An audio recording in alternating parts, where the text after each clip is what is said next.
let's be very clear. If Republicans don't win the Senate in 2024, the party has massive problems. This map is designed for Republicans to pick up seats. Yeah. The Democrats' best opportunity at picking up a Senate seat is Texas. That's taking out Ted Cruz. That's the best shot Democrats have of flipping a seat. Mm-hmm. Democrats are playing defense everywhere. Mm-hmm. And if you can't take a Senate majority when your opponents only have 51 seats, if you can't win that, when your opponents are defending across the whole nation, you got problems. Yeah. Your party has problems. And so what are the 3 states that Republicans are targeting more than anything? West Virginia, Ohio, Montana. Yeah, and West Virginia is almost not even worth talking about because it's gone. It's gone. Joe Manchin is not running for re-election. Yeah. It's gone. Okay? It's gone. All that's left is Montana and Ohio for the Democrats to defend and keep the Senate. And listen, that's to say they can hold Pennsylvania, Michigan, Wisconsin, and Arizona, and Nevada, which is all somewhat heavy lifting. The polling is good for Democrats in all those states, but it's not guarantees. Mm-hmm. Of course not. Mm-hmm. But Montana, this is the one I want to focus on now. We have Jon Tester, incumbent Democrat from Montana, versus Tim Sheehy, businessman, I think from out of state originally, but been in Montana for a while. The polling for Jon Tester has been looking pretty good. It's been looking pretty solid. Polls in mid-February had Jon Tester up 9 against Tim Sheehy. That's really good. Putting him at 49-40, which is really nice to see. Mm-hmm. More recent poll happening 2 weeks ago had Tester up only by 2, 44-42. Not good, but average him out. Tester's holding his own. I don't like that he's an incumbent that far away from 50% in the newest poll, but that's all right. You got time. And what's so interesting about this is Jon Tester is running in Montana, right? This is a state that Trump won by like 20-something points in 2020. Jon Tester's going to need to outrun Joe Biden by like 20 points or like 15, 19 points. Yeah. He's going to have to do that much better, get that much cross-party appeal, which is so hard to do. It's so hard to do. But the stars are aligning. And here's why. Okay. Jon Tester actually has a chance. There will be an abortion referendum on the ballot in Montana during the presidential election. That is great news for a Democrat. Yeah. No, it's huge because now this is going to drive up turnout like nobody's business, right? So the Montana Supreme Court says Attorney General Austin, can't pronounce their last name, erred in finding the proposal for the 2024 ballot legally insufficient. So to be clear, the petitioners wanted to put this on the ballot. The Attorney General said, nope, not going to happen. Supreme Court's like, I don't care what you say, Attorney General, it's going to be on the ballot. Or at least you have to give them the chance to get it on the ballot. To gain access, the campaign is going to need to get 60,000 signatures verified by June 21st. So if you live in Montana, go contact your local Democratic Party and start signing this stuff. If you don't, I don't know. Chill out. It's not okay. So this would be a major deal for Democrats. If they are able to drive up turnout, this is going to be the thing that could put Tester over the edge for sure. If we're worried about Democrats not being that favorable of Joe Biden and not too excited to go vote, you know what they are excited to vote about? Abortion rights. Yeah. And while they're at the ballot box, you think they're going to leave Jon Tester and Biden blank? No, they're not going to do that. They're going to vote for Tester and vote to protect their right to choose. And this is like the best case scenario for Democrats. Yeah.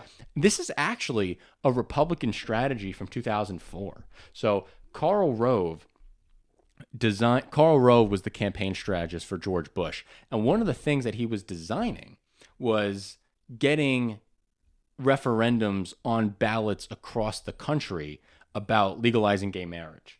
And so that would drive up conservative turnout in these somewhat swing states that could carry George Bush over the finish line. And some people say it was very successful in 2004 at getting Bush reelected. Damn. Yeah. Interesting. So it looks like Democrats have taken that initiative and been like, maybe this is the right way to go, which I totally support.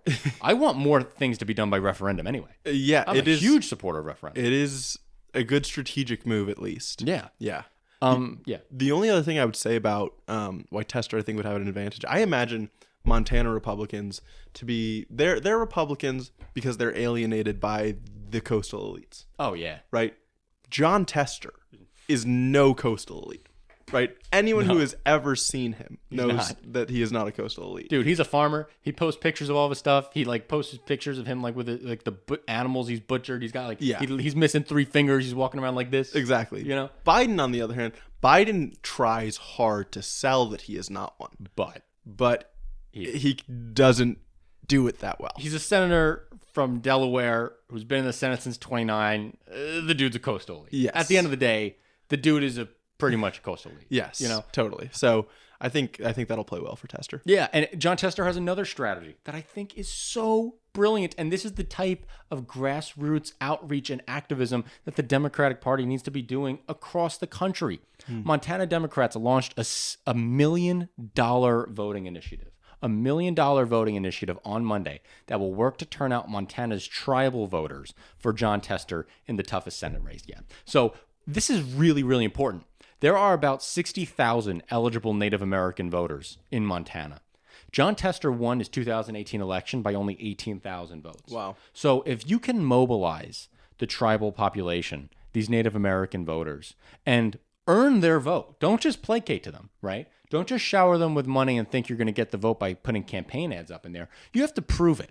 And looking into what he's done, it seems like he's really putting the priorities of the Native Americans in his state at the top of his mind. He has supported a voting rights bill specifically focused on making it easier for Native American communities to vote by putting more ballot boxes in different neighborhoods. And he has secured record investments to improve aging infrastructure on tribal land, including upgrades to high-speed internet, water systems, health facilities, and public transportation. So if you're Jon Tester, you got to go out with this $1 million ad buy and get this information into the Native American voters in the state every day until November, right? And if he does that, if he's able to properly mobilize this portion of the state that is underrepresented and underfunded, then some really great things could happen for Tester, this population, and the country overall. It's interesting. It's interesting because I think about the deep dive we did a while back on shifting political coalitions. And we talked about how, for example, black voters have been aligned with Democrats for a long time. And it's because it made a lot of sense because black people were treated differently by the law for a long time. And they wanted to vote for the party that got them treated more equally by the law. Now we think black voters might start to become more of a swing voter population. But Native American voters who live on tribal lands, they are still treated differently by the law. Yeah. Right? How tribal lands are treated is different. They have different rules. And so it makes sense to say, yeah, I'm supporting the legislation that specifically applies to you and helps you out. Absolutely. And Montana is 7% Native American. That's a massive population, huge. And it's underserved completely. And if you can be the candidate that earns that and serves them properly, good for you. Yeah. So I really like his strategy. I think it's really, really effective. And I think he has a good enough shot. Again, I wouldn't say he's the favorite, but he's got a good enough shot. Okay. He hasn't been losing in a poll yet, which is a good place to be.